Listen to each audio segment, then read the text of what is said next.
Charles, can you tell us about why people or governments or companies need to change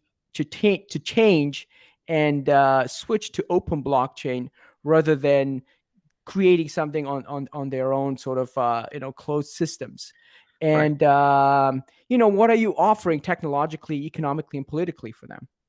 Well, it's mostly about globalization. So if you live in a silo, there's no reason to leave the silo. But if you want to trade with people, then you have this problem of who's in control. So let's say you have Italy and Ethiopia, and they want to enter in some sort of trade agreement. And Ethiopia will sell coffee, and Italy will sell wine. Okay. Well, then how do you regulate that? Well, it's a bilateral agreement. Well, and then what happens when you add like 6 more partners? You have 8 now countries that are negotiating. Who's in charge? What about when you have 30 countries? What happens when you add a bunch of companies in too?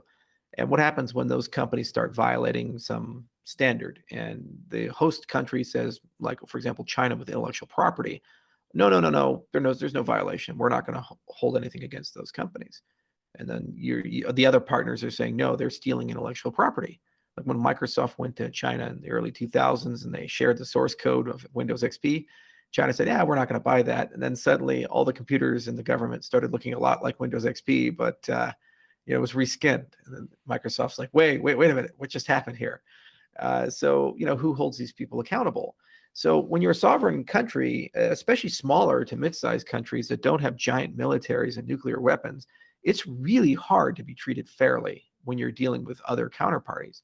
So generally, we form these big transnational organizations like the World Bank, World Trade Organization, the IMF, and dozens of other transnational regulators with the hope that these things will somehow create some notion of fairness in our trade with each other. But then you say, well, hang on a second here. Those are majority controlled by the countries with big armies and nuclear weapons. They're not controlled by the small actors. So they run into the same problem where they're basically told how to do business. To an extent, sometimes you don't even have sovereignty, where you're just like, you're the head of a country and you want to do something, your people want to do something, they vote to do something, and then a transnational body will come to you and say, yeah, no. And you're like, but my people told me to do this. I have to do that. No, I'm sorry. You will shut you off. You lose all your correspondent bank connections. You'll be blacklisted in the League of Nations. And in some cases, they have regime change, like Gaddafi in Libya after he wanted to go to a gold standard. Okay, what does that mean? So when you go to these governments, you say, hey, the whole point of blockchain is no one's in control. That's intrinsically appealing as long as they feel comfortable that there is some notion of regulation in the system, but it's regulated from within the system. It's a dodge. It's almost like that Chronos thing, like, do you keep time outside of the system or do you have time inside of the system? Well, regulation's the same way. You can either regulate from outside of the system or you can be regulating within the system.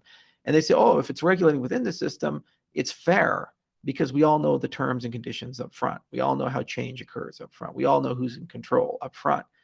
And then this means that they have a much easier time with lower friction of interfacing with the consequences of trade and globalization.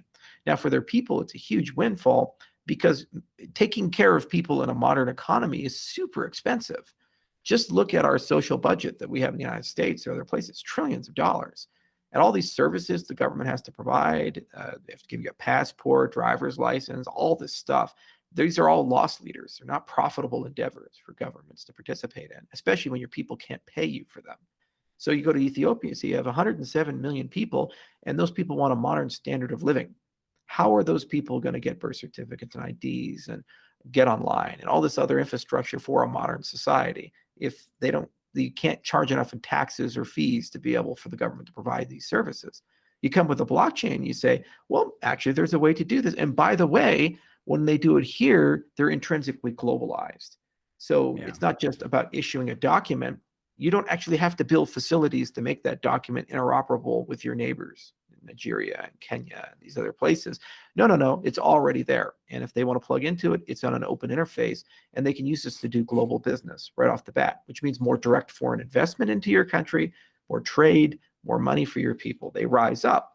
And you can do this across every facility: voting, property rights, even the currency of the country itself, as we're starting to see with CBDCs.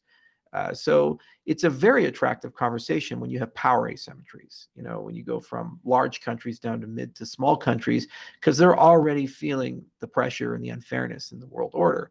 And they would much rather have a system that gives them a little bit more say and predictability and control, and they're no longer being preyed upon by these larger countries.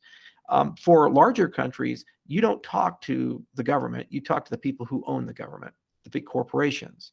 And you say, look, guys, if you want to make money, the best way you're going to make money is getting 3 billion new customers. The guys in Ethiopia aren't your customers right now because they can't talk to you and you can't safely do business with them because the systems are broken. I fixed these systems. You can now sell products and services to 107 million new people just for that one country. And you just keep going down and say, oh yeah, but those customers aren't very valuable. It's like, well, yeah, Chinese customers weren't very valuable in 1980. How valuable are they now as a marketplace? So, if you get in early, you can get market mover advantage there. And then suddenly, as they grow in wealth, you'll proportionally grow. And these are great growth markets for you to be in. And if your cost of entering the market is very low and you have predictable business, okay, yeah, we're on board with that. So that's how you get the big governments to change, because the people who subsidize the politicians who run those big governments, the big companies, they're always profit hungry. And if they say, by opening these marketplaces up, we can make more money, suddenly the politicians will think it's a good idea to open those markets up and do business and become interoperable and compatible with them. So I think there's a very organic, natural way of selling. You start with the developing world, and they absolutely need this because they want fairness. They don't want to be bullied. They want to be in control of their own lives. And they want to be able to provide modern lifestyles to their citizens, but they can't afford them in the legacy system. So there's a better way of doing things. And then if you do that, they get wealthier. And then collectively, the Fortune 500 companies want to do business with them because that's a new market, just like all these companies wanted to enter China, for example. And then they're going to go to their governments and say, we need to change our regulations to allow us to do business with these people because those people are wealthy and we don't want to lose customers. And the governments will, of course, say yes, because if they say no, the next wave of politicians that replace them will say yes. We'll say yes. Yeah.